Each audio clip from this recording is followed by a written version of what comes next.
Yesterday, the county governor of Nairobi called the leadership, members of parliament and the Senate from Nairobi for a meeting.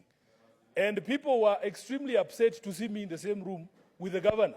It is as if people expect that every time I see my governor, I should go on his neck or punch him in the face. When we do oversight, that is not the expectation.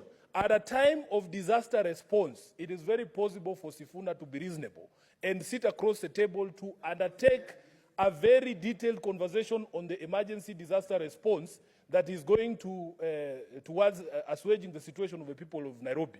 But I've seen very interesting comments that now Sifuna has been pocketed because of a picture of a meeting in a public place in the presence of other leaders and in the presence of the media. But the point that I am making, Mr. Speaker, I think that if I'm going to be pocketed, I will not be pocketed in a public place. And the Speaker knows that it is impossible to pocket Sifuna, at least not publicly. It cannot happen. So I want the people of Nairobi to relax, that the job that they gave me to do, I will continue to do. But the reason I bring up... Senator Sifuna, just leave the chair out of that line. Proceed. I withdraw, Chair.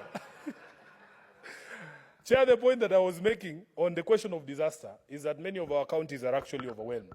We have about 900 million shillings for disaster response in Nairobi. And what most people don't understand is that disasters in Nairobi is a daily occurrence. We need to be able to enhance the capacity of county governments to be able to undertake this function. And that is why, Mr. Speaker, this year, I really beg our colleagues to vote for the higher amount as proposed of 415 by our own committee. Mr. Speaker, counties are also facing very difficult times because of high cost of living and, of course, the introduction of new taxation, which is something that, if you look at the CBK survey of market perceptions of January 2024, Mr. Speaker, I have that document here with me.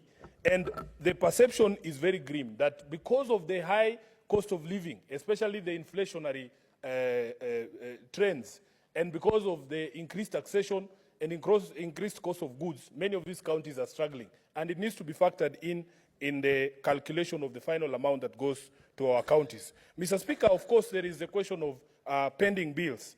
And as this House knows,